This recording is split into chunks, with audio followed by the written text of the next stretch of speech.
Welcome, everybody, to the inaugural Unboxing Judaism podcast. My name is Rabbi Aryeh Wolbe, and I have the great privilege of sitting with Rabbi Yaakov Nagel. Rabbi Yaakov Nagel is a celebrated Torah scholar, the educator of the Daf Yomi in Houston, and the daily folio of Talmud study in Houston, now in a third cycle, going through the entire Talmud. Now you give 2 shiurim a day. Correct. Right, so it's really, really remarkable and really a great privilege to sit here in the Torch Studios with Rabbi Nagel. It's an honor. So we wanted to embark on a new podcast to dedicate time and focus on the essential topics of Judaism. If someone was to ask you, what is Judaism? That's what we're going to talk about. So we're going to take Judaism and try to unbox it over the coming sessions through our discussions, and hopefully come up with some clarity and understanding as to what is the essence of Judaism. So as we discussed previously, we're going to talk about... we'll break it down by topic, and we'll focus on one topic at a time. If it's something that takes longer, maybe we'll do it over 2 sessions. We'll play it by ear.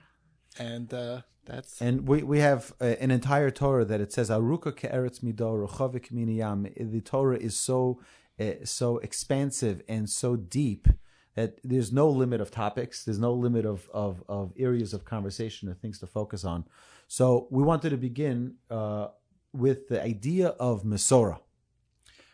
So let's just define the word. Mesorah is most commonly defined as tradition, which means that our understanding of Judaism in general is not something that we make up as we go, that we work with as we feel, but there's a tradition. It's passed down from generation to generation, going way back all the way to Moses at Mount Sinai, straight from God.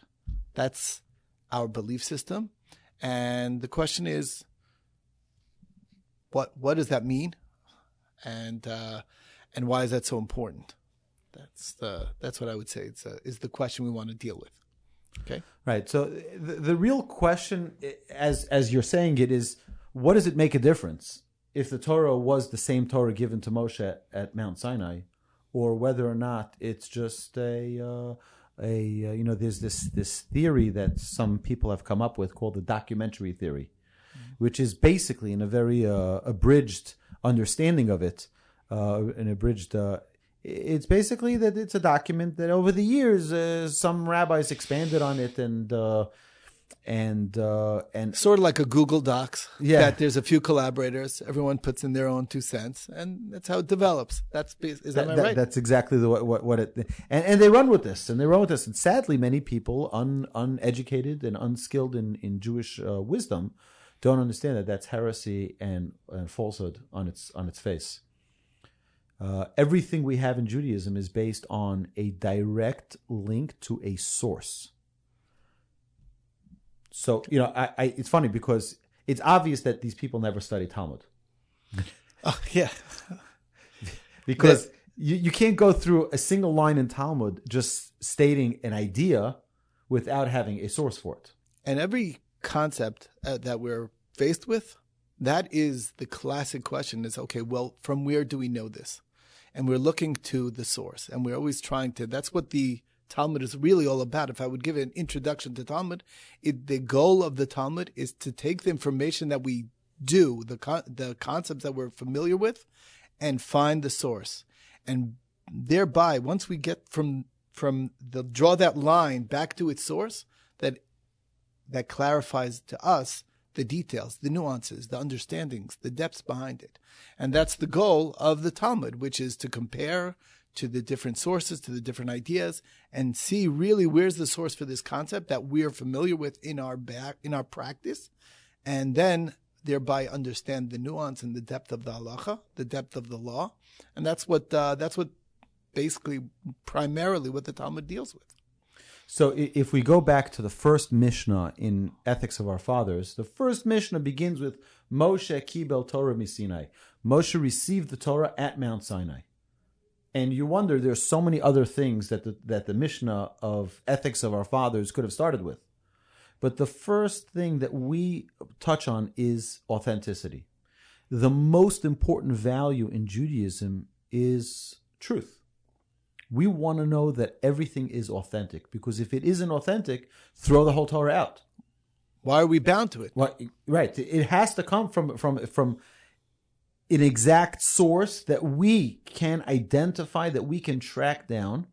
And there are a multitude of proofs to the authenticity of the Torah and to the veracity of the Torah because of that tradition. Not tradition, it's like, I say this many times in our classes, that the worst destruction of American Jewry was the movie Fiddler on the Roof.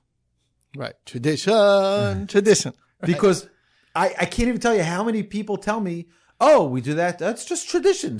No, we don't do anything because of tradition. The only reason we do things is because there is an actual mandate in the Torah that is sourced in the oral Torah, sourced in the written Torah, all the way back to Moses at Mount Sinai. So for someone to think that it's just tradition, right? It's a bad translation. It's of terrible translation. It does so much injustice to the essence of Judaism, because we're not about tradition. We don't just do things. Oh, why do we do it? I have no idea. So it's just tradition. No. We don't do things because of tradition. Listen, I'm not going to deny there are people that is their connection. They never thought much about it. They didn't do their own research. And you ask them, so why do you do this? And they say, well, that's what my father did. And I guess that's what his father did. And that's why we're doing it. And if they did it, it must be the right thing. And therefore I'm going to do it because it would be. And we're not, and it would be unfair it would be lack of appreciation to my father for not showing respect to that. That's really a lot of people's connection. And it's a shame because it reminds me of a terrible story. Yeah. I lived in a community once where there were 3 shuls that none of them had a minyan.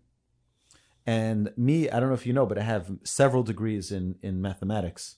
I really don't, but I'm such a genius that I was able to figure out that if I took the 6 people from this shul and the 7 people from that shul and the 9 people from that shul, we'd have a big, robust minyan.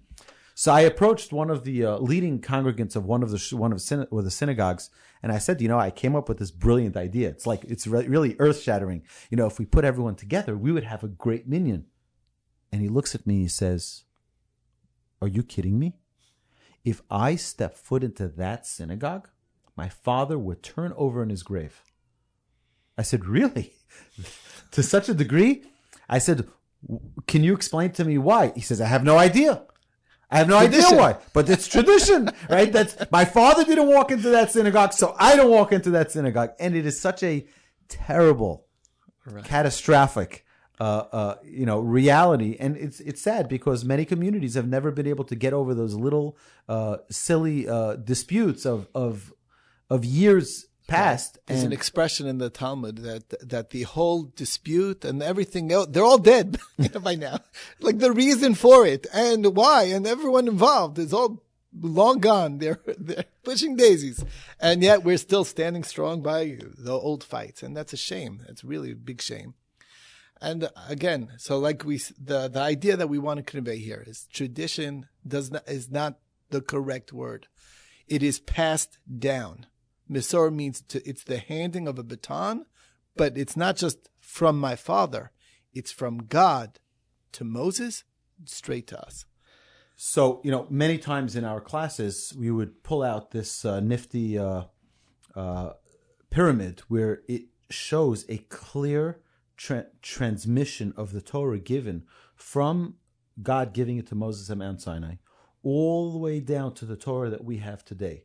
And on the other side, we have the unbroken chain from God dates of rabbi to student, rabbi to student, rabbi to student. And it's an amazing thing is that we don't study Torah from a book. We study Torah from teachers directly. From teachers. Right? The amazing thing is that people say, well, why don't you give a guess? Like, how many stops along the way do you think it's been? And people say, it must be thousands. I don't know, hundreds, thousands. That's what most people would guess. What is it? 131 generations. We are 131 generations. Anyone who studies with the rabbis at You Torch listening here. are 131. Our number 131, going back to going Moses. all the way back from Moses and Mount Sinai.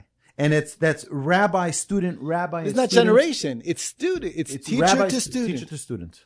Right. Teacher Direct, to student. face to face. That's what it is. And it's an amazing thing that in order for someone to be ordained as a rabbi, you don't go on some online program and become an ordained rabbi. You have to have a Rebbe, a teacher, who passes that Torah on to you and says, I approve for you, after repeating to me the Torah that you learned, that you indeed incorporate the wisdom of the Torah and you represent its morals and ethics appropriately.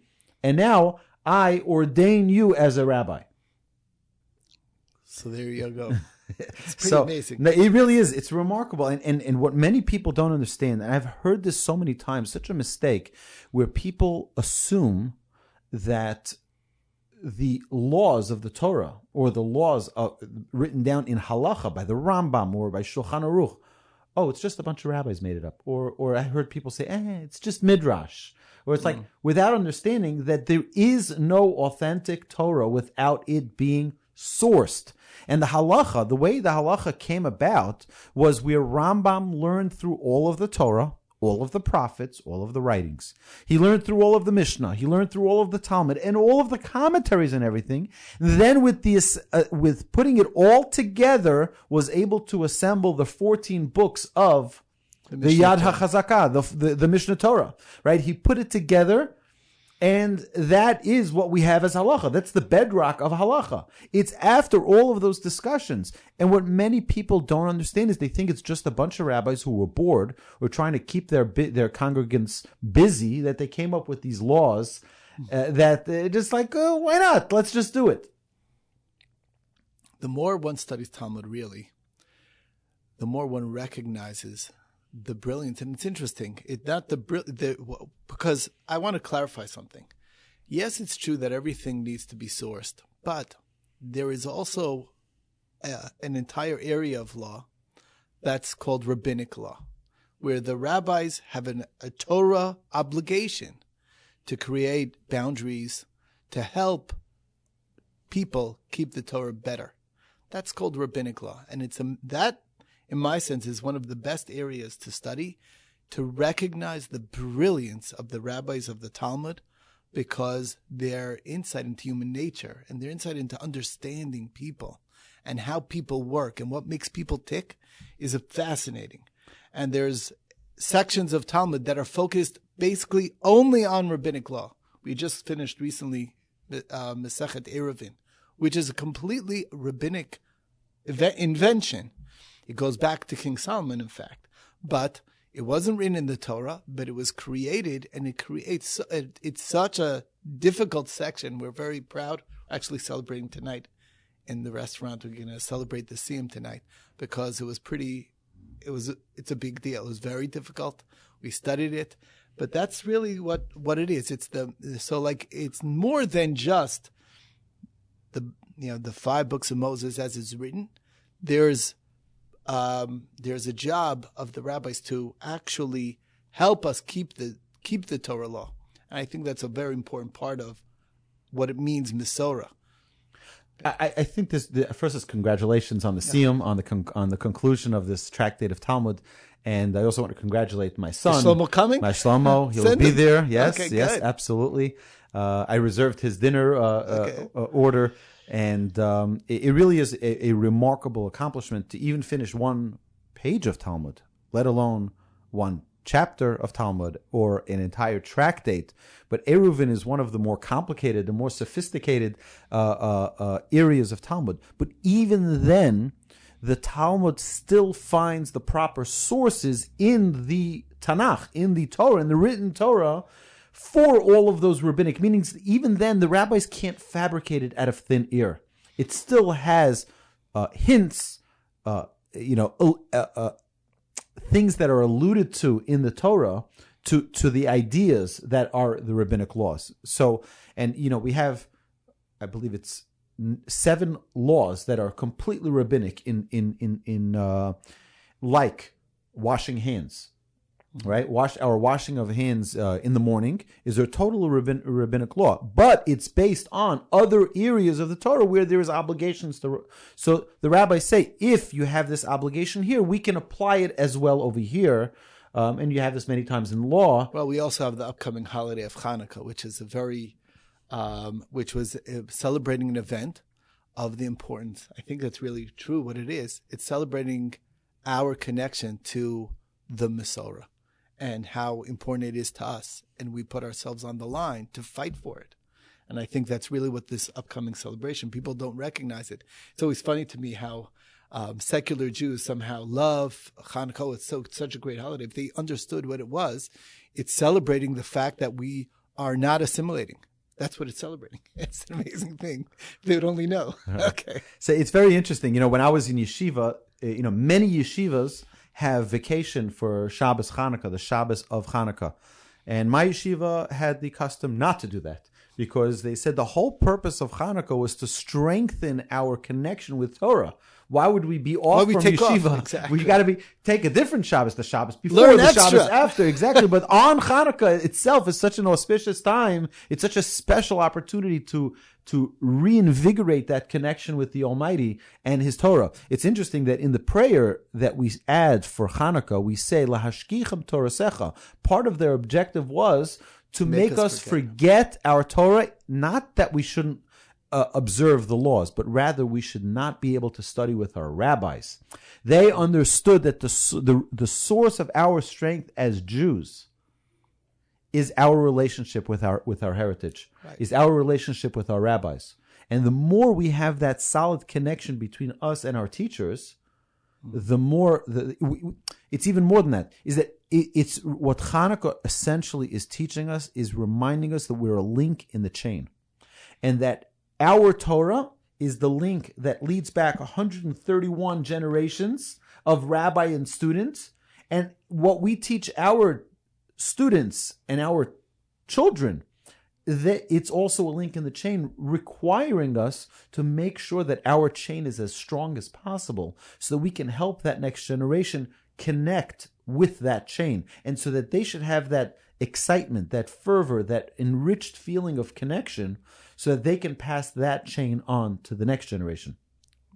I was thinking, it just reminded me of that the importance of this idea. One of the stories that the Talmud brings down, and this is also a big part of Talmud, is the stories that they bring down. And one of them is about during this very time when the Greeks were making these decrees against many aspects of Jewish practice. So one of them was that one would not be allowed to ordain a rabbi.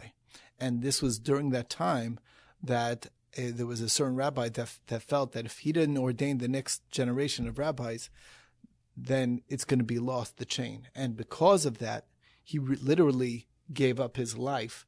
And they were so over the top in terms of what their decree was. They said the city of where the rabbi ordains is going to be completely decimated. And this rabbi figured out a way. It's like, well, what he's going to do is going to be exactly in between the two cities. And he's going to ordain there. And therefore, each city is like, well, you can't say our city because maybe it's closer to the other city. And therefore, he ordained 5, and he blocked the way that they were able to escape. And they found out about it, but he gave up his life to ordain the next generation of rabbis. But so you see how serious this is. And it's amazing. That fight may not be in the open anymore, but certainly that's something that we need to recognize. The fact that these people gave up their lives for this shows how serious a matter it is. It's not something to be taken lightly. It's something that is crucial. And that's there's an amazing piece of Talmud that I've always been intrigued with. It says that a father who learns with his son is like the Torah that Moses was learning with God at Mount Sinai. A father learning with the son, why would it have any similarity to the Almighty teaching the Torah to Moses at Mount Sinai, to the Jewish people? It's like they're standing there at the mountain and receiving the Torah from God Himself when a child learns with his father. I think the idea is exactly what we're saying, that the importance of passing a direct transmission of Torah, which is unbroken, a chain that is direct from a source, right? I think it's so critically important for us to understand that in Judaism, we can't have Judaism as a book on a shelf, like we started off with. We cannot have Judaism. You need to unbox it. You need to unbox. It needs to be coming from a living source. What's that living source? That's Masorah. That is the tradition of transmission that comes from generation to generation. I just want to point out one other thing that I think is one of the crucial parts people don't recognize when it comes to Masorah. The reason why it can't be just from a book or just from online, which is, I think, how most people are learning nowadays. Let me just Google that and I'll know everything. It doesn't really work that way. It comes from a direct interaction with a teacher who had a direct interaction with his teacher. And the reason why is because the primary way that information is conveyed is not through information as that's told from the teacher to the student. It's from the question that the student asks to the teacher to open up to a deeper discussion. And that's really what I think is very crucial and why it's so important of having that direct teacher that you have an interaction with. That's what you're actually learning the most, because then it's alive. You're questioning, you're engaged. I want to know. This is something that I'm trying to understand. Explain it to me. And then when you hear the answer, that makes it alive. And that's really why it's a living chain more than just, it's not just a chain. It's a living chain. You know, the Mishnah says that I learn more from my students than I learn from my teachers, because that's exactly the idea, is when you have a student who challenges your logic, who challenges your precepts, and forces us to make it even sharper understanding, a sharper clarity in the teachings that we teach. It's not just like, here's a piece of information, let's figure it out. No. We have to have a source for it. So now I want to address the idea of the Torah being authenticated. Right? How do we know that the Torah we have today is the exact same Torah that was given to Moshe at Mount Sinai? So before Moses is passing, the last day of his life, the Torah at the end of Deuteronomy says that Moshe wrote the Torah, 13 copies, one for each of the tribes and one that was placed inside the ark in the tabernacle. So that same Torah given to each one of the tribes is the exact same Torah that we have today in every single synagogue around the globe. And how do we know that the Torah that we learn here today at the Torch Center is the exact same Torah that was given to Moshe at Mount Sinai? Right. So it's fascinating, the system, I think, how it was set up. We have a public reading every week of a section of the Torah that's done in front of everybody. And one of the favorite things of most people is if the person reading makes a mistake, to say, you read it wrong, and correct him. And isn't that an amazing thing? And then he says, he corrects it, to show that the text that he has in front of him says it the way we have, and we're verifying it every time. That's why, as the generations go, every set of Torah is identical. It's actually interesting because there's actually, I think, a dispute regarding one letter, whether it's written with an aleph or a hey. The word daka. Some have the tradition spelled with a hey, some have with an aleph. The reason why that can happen is because we're only testing it phonetically. So it's because we're listening. So you wouldn't know if the right way is with an aleph, because phonetically it sounds exactly the same. But to me, that's why the Torah is the same exact Torah as was written at Har Sinai and passed down to us. One of the ways that we verify that is by going through the Torah year in, year out. And every new Torah that's read from is copied from an existing Torah. And there can be mistakes, but we're correcting for that, which is an amazing system. Right. You know, there's a famous mistake. I'm sure many people listening to this podcast may have heard this myth that Jews have horns. right? Where did this come from? So the Torah tells us that when Moshe was descending from Mount Sinai, when he was descending the mountain, it says that his face was glowing. And Karan or Panav. Karan or Panav, right? So his face was glowing, it was beaming. But if you read it without the proper vowelization, it can also be read as, and his face had a horn, right? Karen is a horn. It's the same letters, but with different vowels. Right? So if someone is ignorant and doesn't understand the proper way to pronounce the word, it can come up with the wrong understanding. Obviously, last I checked, we don't have horns. It's fascinating. I want you to know, it was just interesting. Just today, I was reminded of the story when I was a young boy. We had a neighbor who was not Jewish, and we were very friendly. We would play all the time. And after a while, he said, "Can you show me your horns?" I couldn't believe it. He actually was taught by his parents something that all Jews have horns. Of course, amazing. Yeah. Whatever. I don't know how they got to that conclusion, but either way, it's obviously one of those mistakes by not knowing how to read the Torah, not having a proper, authentic method of understanding it. Now, we also see a public revelation that was given to the Jewish people where you don't have any such experience with any other religion. You know, Muhammad claims that he had a dream where God spoke to him and said, the Jewish people are no longer the chosen people. I'm now ordaining you with the right to be the chosen people. And if you don't believe him, he'll kill you. So it was an individual who had this revelation. And you have to believe it because otherwise you're considered an infidel and you have every right. They have every right to. They lose they forfeit their lives, basically. Exactly. Christianity is a similar thing. Christianity has murdered more Jews than any other people on earth, right? Millions and millions of Jews have been slaughtered by Christians because we didn't undertake or accept their story of their quote unquote God. Right? And also that was an individual's revelation. But then you look at the Jewish people at Mount Sinai, and there's no story of it being a revelation to an individual. On the contrary, it is a public revelation to the entire people. Everybody standing around the foot of Mount Sinai. We're talking about an estimated 3.2 million Jews standing at the foot of Mount Sinai, receiving the exact same revelation. One person, the person standing next to him, the person standing next to him, and the person on the other side of the mountain all had the exact same revelation and experience where this was in public.